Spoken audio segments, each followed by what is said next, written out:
Alright, horror fans, buckle up. We just got a massive reveal about It's Welcome to Derry. The co-creators just confirmed the show's master plan, and it's way bigger than anyone expected. We're not just getting one creepy story about Pennywise, we're getting 3 full seasons, each set in a totally different time period: 1908, 1935, and 1962.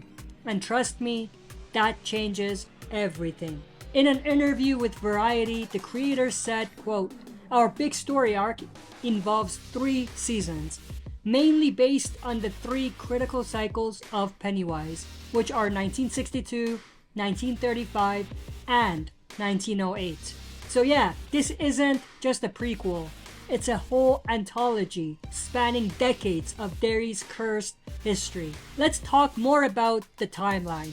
1908, 1935, 1962, and of course, 1989, the It movie timeline. Each cycle lines up with Pennywise pattern. Roughly every 27 years, it awakens, feeds, and disappears. So every season, we'll be seeing a different generation of Derry falling victim to the same nightmare. So let's break down what each season might actually be about. Season 1, which is the one we're currently on, 1962. Since the season just premiered, we know exactly what sort of story we're gonna get. It looks like they're starting with the 1962 cycle first. So they're not starting in chronological order with 1908. They're starting in 1962 instead. That's smart, because it sets up Derry right before the events of the 1980s movies. Expect to see how the town starts slipping into fear and denial mode, which we're beginning to see with the first episode. There's already that retro Americana vibe. Ice cream shops, small town innocence, perfect setup before everything turns dark. Season 2 will be 1935, 27 years before. Now, 1935 could be the darkest season. We're in the middle of the Great Depression. Derry's struggling, and fear is everywhere. It's a perfect fuel for Pennywise. We might see how the town's adults learned to ignore the horror.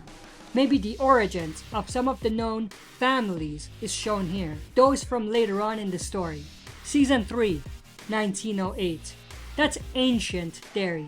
This could show the real birth of Pennywise' modern legend. This could connect to how it first took root in Derry's soil. Think creepy, turn of the century horror with a cosmic twist. Now, you may be asking, why does that matter? What's genius about this setup is that it makes Derry itself the main character. Each season shows how the town's evil keeps recycling. Different people, same fear. And if you line it all up, 1908, 1935, 1962, then 1989, you've got over 80 years of Pennywise curse. And it still doesn't end. This is much like what I've been talking about with The Last of Us. In The Last of Us series and the game, the environment is a character on its own.